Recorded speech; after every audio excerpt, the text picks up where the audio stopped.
juntos, mas a repetição faz com que a gente aprenda. Um cântico bonito, Deus de Israel, Cristo Jesus, e o pedido para que o Espírito Santo habite em nós, que é o Espírito Santo de Deus.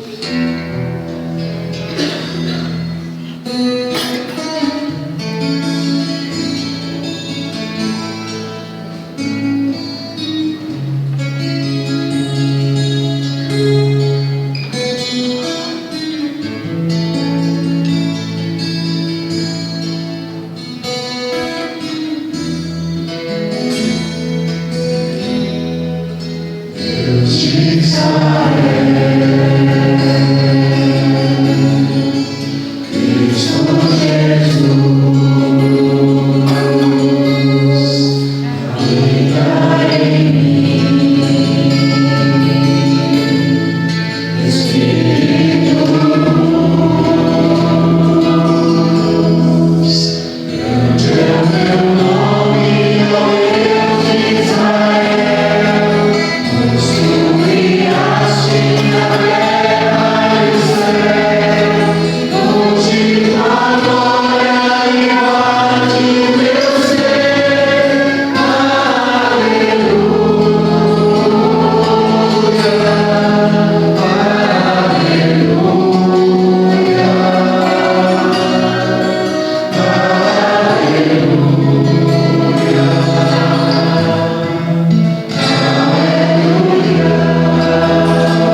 uma data muito especial para nós, presbiterianos, porque completamos 157 anos aqui no Brasil. Há 157 anos atrás, no dia 12 de agosto de 1859, o nosso primeiro pastor presbiteriano pisou em solo nacional. Muito tempo atrás, em 1555,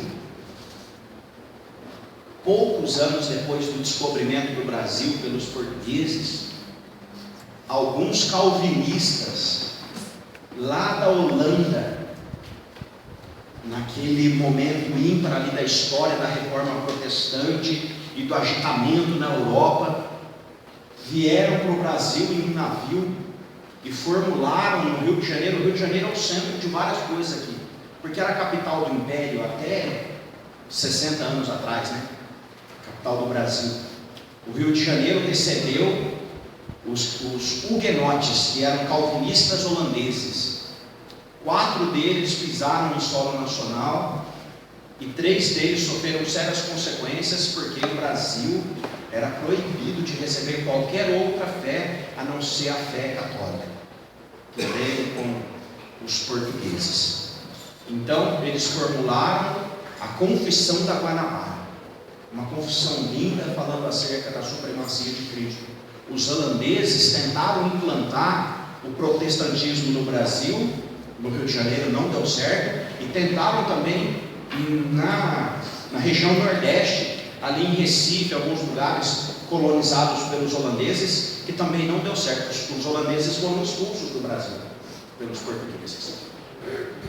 Passou quase 300 anos se passaram, até que o Brasil, quando começou a fazer comércio com a Inglaterra, depois da chegada da corte portuguesa aqui em 1808, que eles chegaram, vieram morar aqui no Brasil. Eles estavam com problema lá em Portugal, principalmente com Napoleão.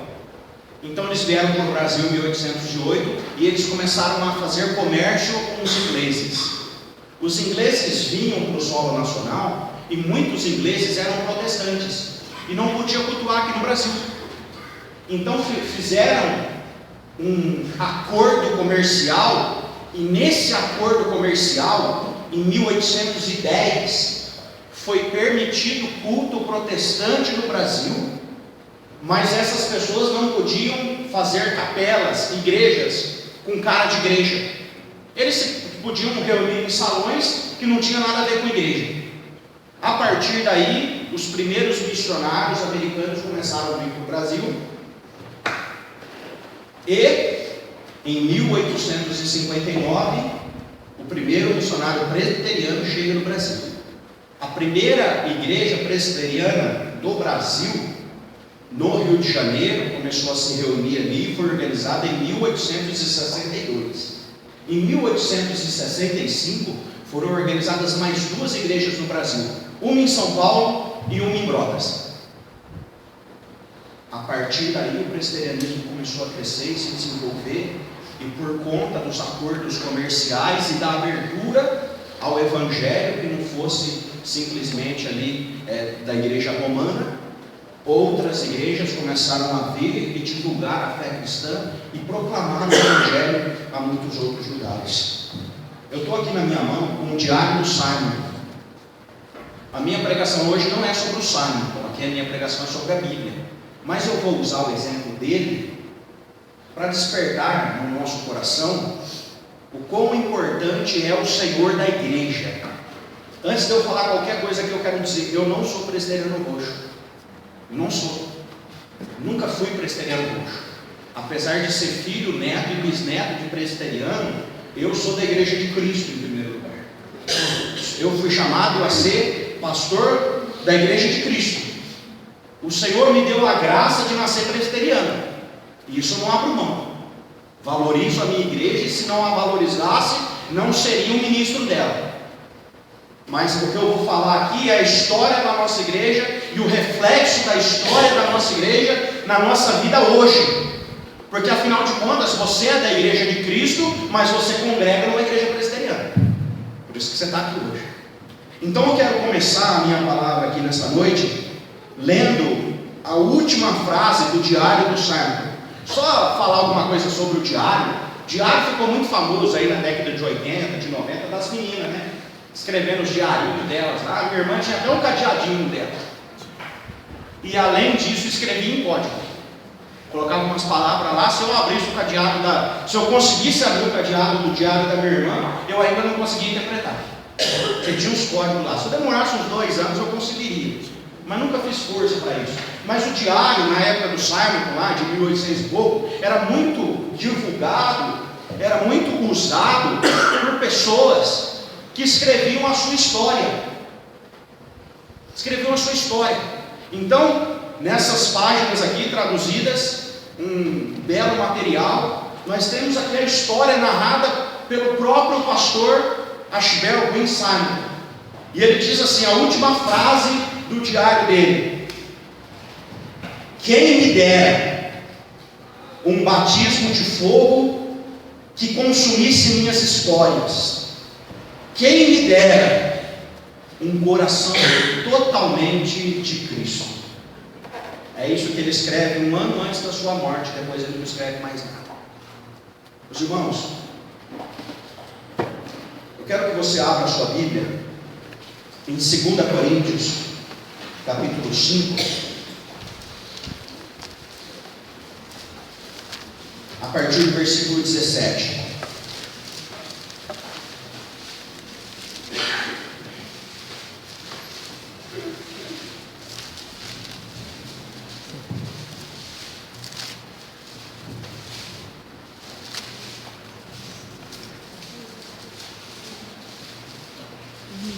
Segunda Coríntios capítulo 5, a partir do versículo 17 até o 21, diz assim: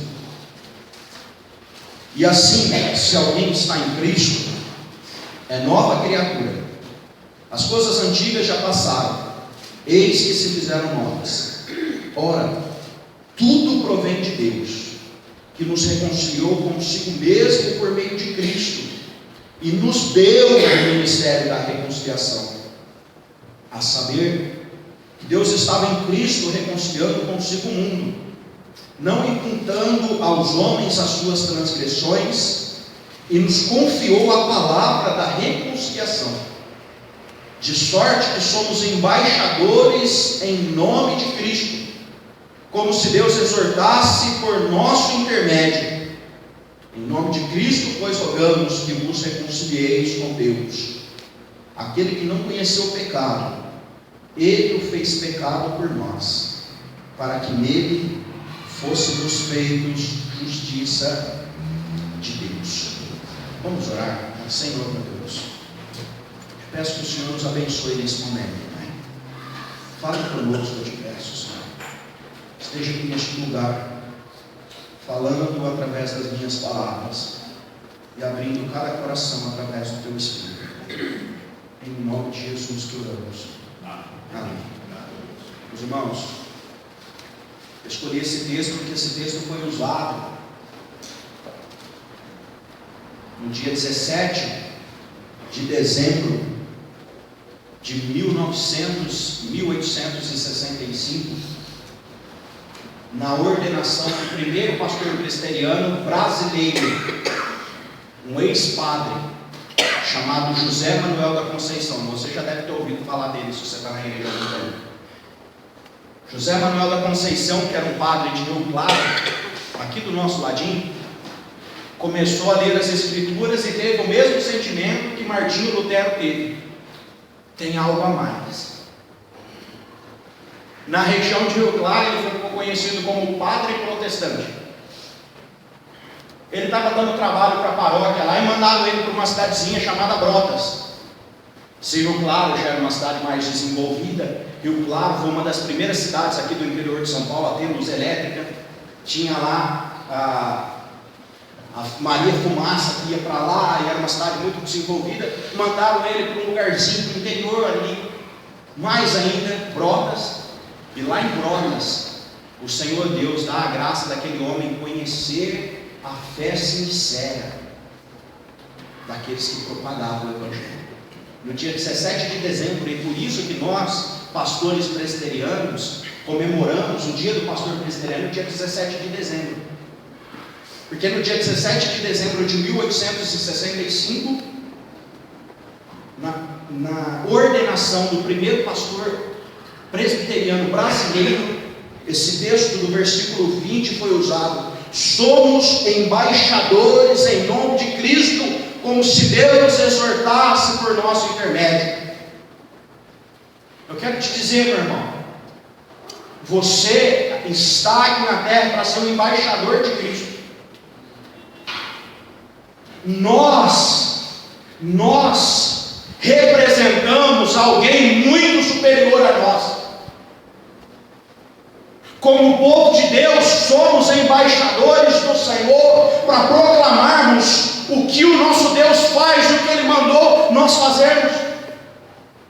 O embaixador, qualquer embaixador de país, não fala de si mesmo, fala dos interesses do seu país, não é assim? Se o Brasil manda um embaixador lá para outro país, aquele embaixador vai falar: olha, os interesses do nosso país são esses, esses e esses. Os irmãos, nós representamos ao nosso bom Senhor aqui neste lugar. Que todos nós, e a minha oração, enquanto nós cantávamos A Começar em Mim, eu parei de cantar e ouvi os irmãos cantando A Começar em Mim, a começar em mim. Eu orei: Senhor, faz com que isso seja refletido na nossa vida. Eu, você, nós, vivamos algo novo. Que nós possamos experimentar, conforme Paulo diz aqui para os coríntios, a vida como uma nova criatura, ou em algumas traduções, uma nova criação. Se a antiga criatura ou a antiga criação foi corrompida, foi marcada pelo pecado, pela desobediência, quem está em Cristo é uma nova criatura. Quem está em Cristo deixa as coisas antigas para trás, porque novas se fizeram. Eu não gosto de roupa nova. A Kelly que eu digo, né, Kelly? Eu não gosto de roupa nova, eu gosto de roupa velha. Pijama furado, né? Aquela camisa encardida. Se você vê camisa encardida aqui, não é a Kelly que mandou. Ela não está feliz. Ela não está feliz. Mas hoje eu ganhei uma camisa e eu coloquei. Como a nova é melhor do que as outras todas. Como ela é boa. Como ela entrou bem no corpo. Até esconde a barriguinha. Não é essa, não é essa. A vida nova com Cristo é maravilhosa. Maravilhosa. Só que nós temos dificuldade de abandonar o velho homem. Nós temos dificuldade. Meu irmão, minha irmã, eu tenho sonhado e eu tenho pedido a Deus, e eu quero falar aqui nesta noite, que eu tenho sonhado uma vida nova, melhor, mais abundante, mais plena, na presença do nosso Deus para todos nós. Eu quero mais de Deus na minha vida, eu tenho certeza que você quer mais dele também. Eu e você enfrentamos a mesma luta,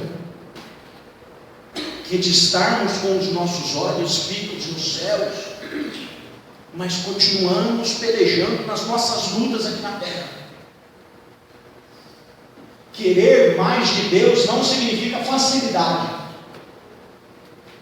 Se você quer facilidade, vá fazer outra coisa, menos ser cristão. Porque diz as Escrituras que o crente fiel será perseguido.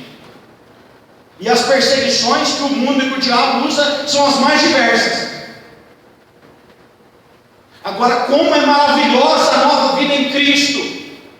Como é maravilhoso o que Cristo nos deu. E como nós desejamos mais dele em nós. Um dia, esse jovem pastor, Esse jovem seminarista, na verdade, pisou num seminário com 22 anos de idade, o Simon. E no dia 14 de outubro de 1855 ele escreve no diário dele: eu ouvi um sermão muito interessante do Dr. Roth sobre os deveres da igreja na educação. Ele falou da necessidade de instruir os pagãos antes de poder esperar qualquer sucesso na propagação do Evangelho. E aí ele termina dizendo assim: eu nunca havia considerado seriamente o dever de trabalhar no estrangeiro. Sempre parti do princípio de que minha esfera de trabalho seria em nosso país, tão grandioso e que cresce tanto. Mas agora eu estou convencido de que devo considerar seriamente essa possibilidade. Se a maioria prefere ficar, não será meu dever partir? Meu irmão, minha irmã, um embaixador de Cristo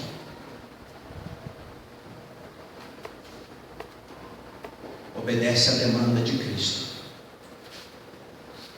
As necessidades do Senhor da igreja são mais importantes do que as nossas necessidades.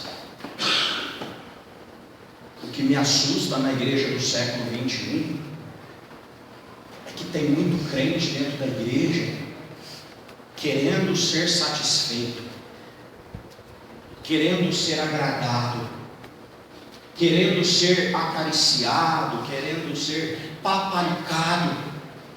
Tem muito crente dentro da igreja querendo mais para si. Preciso disso, preciso daquilo. Ah, quem me dera a minha igreja me fizesse isso ou me fizesse aquilo. O embaixador do Senhor olha aquilo que o Senhor quer da igreja. E se há uma coisa que o Senhor quer da igreja, é que nós nos entreguemos ao trabalho da obra do Senhor.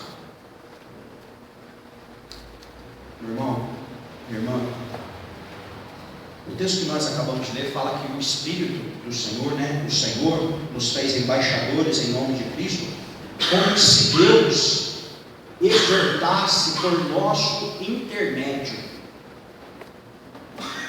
Olha o que Paulo está falando aqui. Deus fala, exorta. O que é exortar? É corrigir, mostrar a verdade. E Deus faz isso por nosso intermédio. Paulo está falando à igreja dos Coríntios. Paulo não está mandando essa carta aqui para outro pastor. Se ele estivesse escrevendo a Timóteo, a gente podia pensar assim: Paulo está falando para os pastores, são ministros. Paulo está falando a uma igreja. Ele fala à igreja dos Coríntios: nós somos embaixadores e falamos e exortamos como que se Deus falasse, exortasse por nosso intermédio. O mundo não conhecerá Cristo a não ser pela igreja.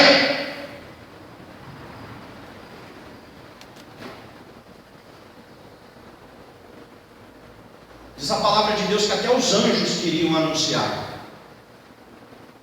E eu tenho certeza que um anjo faria um estrondo, ou não? Mas Deus deu a missão de anunciar, de exortar, de orientar a nós, servos do Senhor, servos do nosso Deus.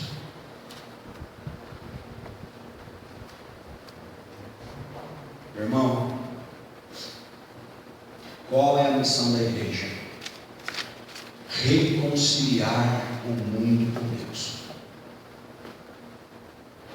E não é simples isso. Você já tentou entrar em um problema de duas pessoas? É difícil ser conciliador ou não é? Quando um pai e um filho brigam e a mãe precisa entrar no meio, é fácil? Não é. Quando dois amigos brigam e alguém precisa entrar no meio para trazer estabilidade àquela relação, é fácil? Não é. Quando um casal está se separando e alguém, companheiro, um amigo ali, alguém que quer ajudar a reconciliar aquele casal, tem muito êxito? Pouquíssimo êxito. Não é fácil reconciliar pessoas com pessoas. Mais difícil ainda é reconciliar pessoas com Deus, porque o pecado como que cega a vista das pessoas. O pecado traz como que escamas nos olhos das pessoas. O ministério da reconciliação foi dado à igreja do Senhor Jesus. Por isso que nós não podemos viver brigados uns com os outros. Como podemos reconciliar se nós estamos distantes, em conflitos, se nós precisamos ser reconciliados conosco mesmo? A igreja do Senhor Jesus tem a missão de ser aquela ponte reconciliadora do mundo com o Senhor. O mundo jaz no maligno. As pessoas estão com o nariz apontado para o inferno. Dia a dia, milhares de pessoas estão morrendo e perdendo o futuro com o Senhor.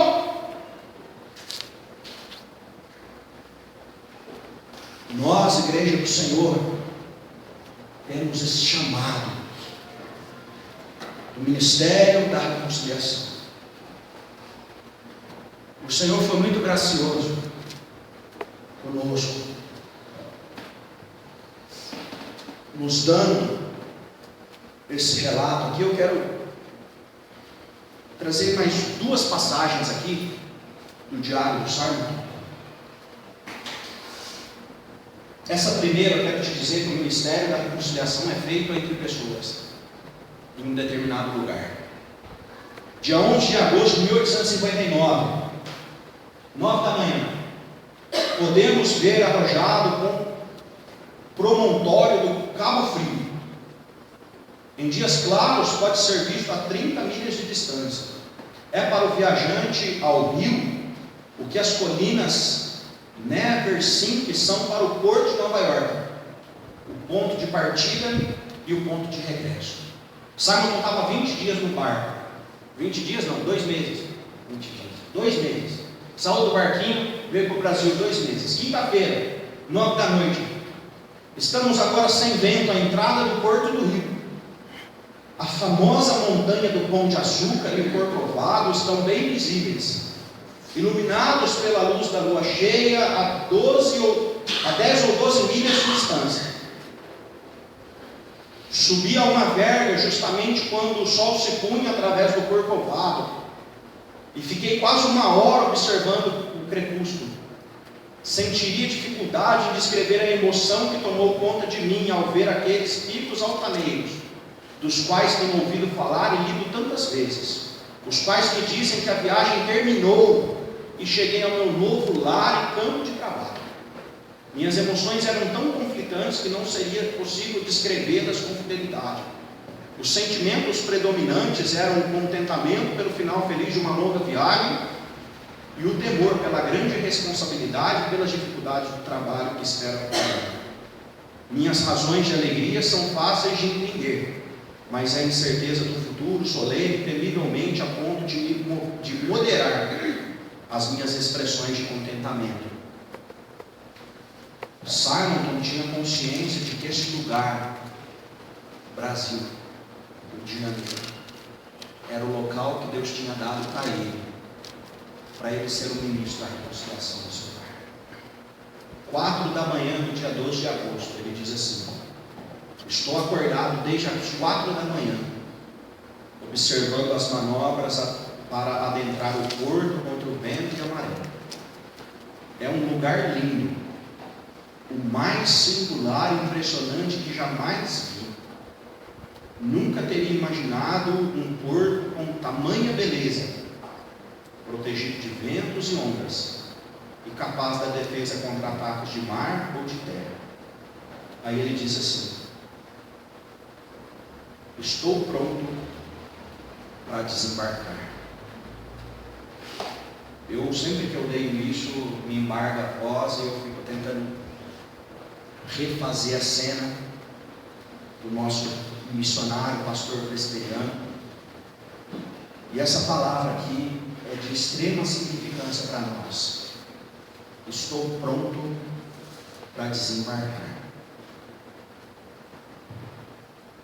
Como você está hoje? Como você está hoje?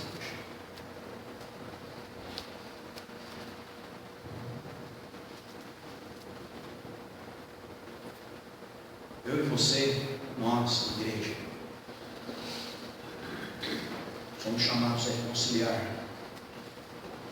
este mundo com Deus. Às vezes somos nós mesmos que precisamos reconciliar alguma coisa com Deus em primeiro lugar. Eu sempre tenho pensado que eu não posso dar aquilo que eu não tenho. Eu não posso dar ao mundo o amor de Deus se eu não estou totalmente pleno do amor de Deus. Eu não posso dar ao mundo a paz que excede todo entendimento se eu, com o Senhor, não estou plenamente satisfeito de sua paz. Eu não posso anunciar ao meu vizinho, eu não posso anunciar ao meu amigo, eu não posso dizer ao meu pai, à minha irmã, à minha filha, que o amor de Deus é suficiente para mim, se eu não estou plenamente satisfeito em Deus. Igreja, é hora da gente acordar. É hora da gente buscar mais a Deus. É hora da gente viver essa novidade de vida que o Evangelho pode trazer a nós, em sua plenitude. Eu não quero viver os meus poucos anos aqui na terra, porque eu sei que 50, 60, 80, 100, 120 são poucos, perto de uma eternidade inteira. Eu não quero viver os meus poucos anos aqui na terra sem viver plenamente com Deus.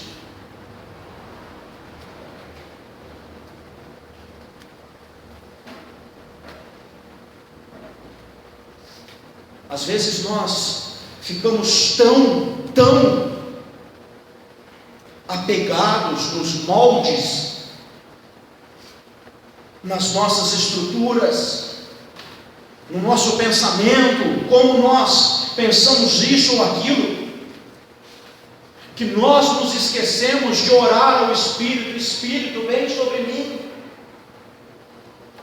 traz um batismo como de fogo sobre a minha vida. Como Simon disse aqui, quem me dera estar completamente tomado pelo Senhor.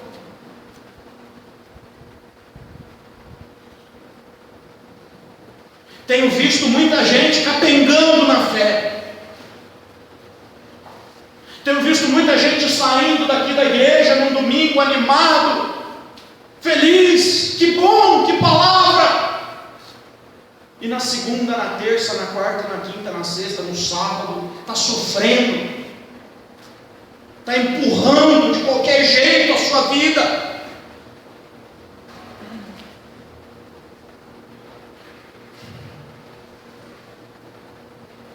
E às vezes isso é tão forte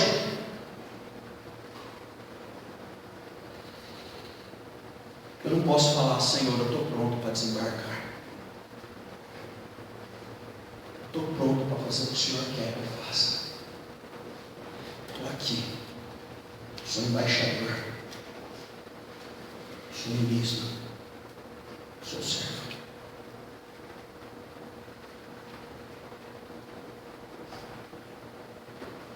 A vida do servo do Senhor não é a mais fácil. O Simon pisou na terra brasileira com 27 anos de idade. Com uns 30 anos de idade, ele voltou para a terra dele, nos Estados Unidos. Se casou com uma presbiteriana chamada Ellen. Veio para o Brasil, depois de um ano a Ellen estava morta.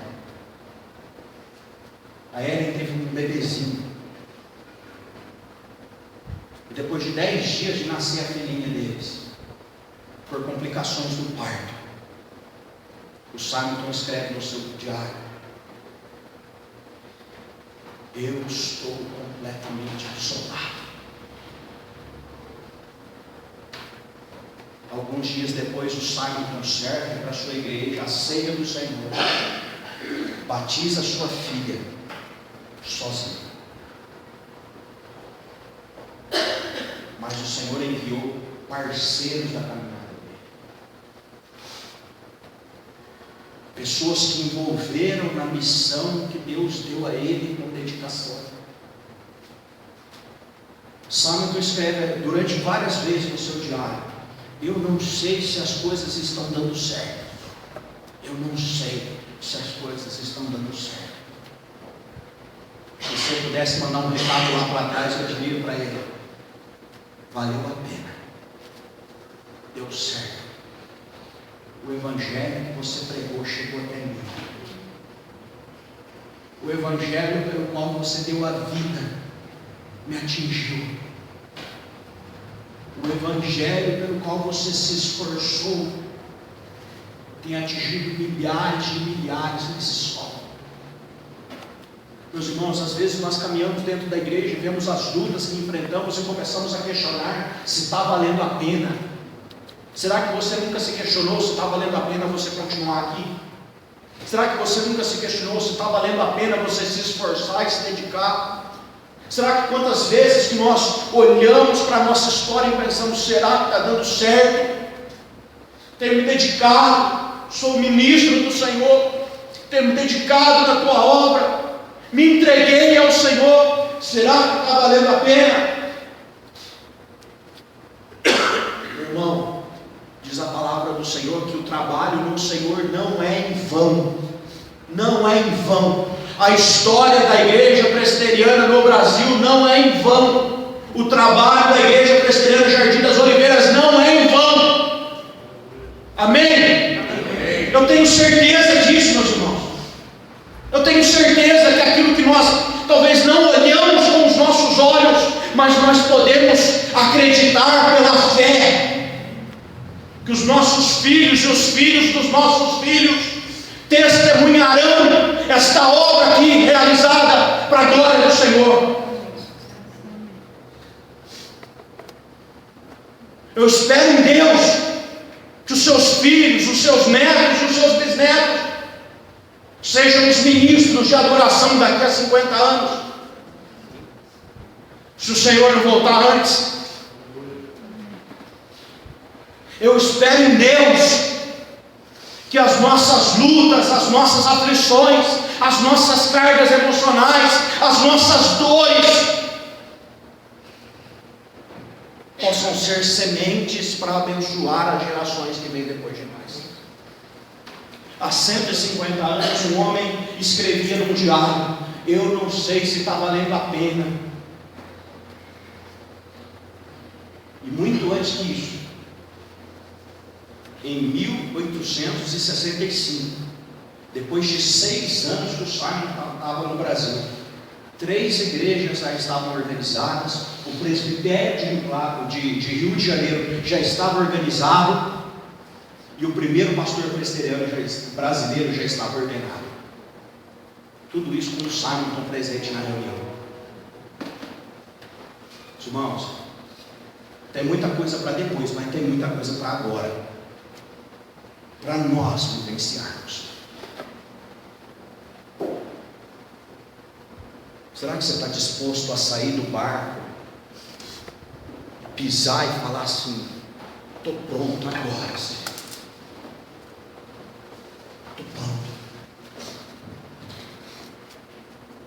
Quem me dera um coração totalmente de Cristo, quem me dera um coração totalmente dele.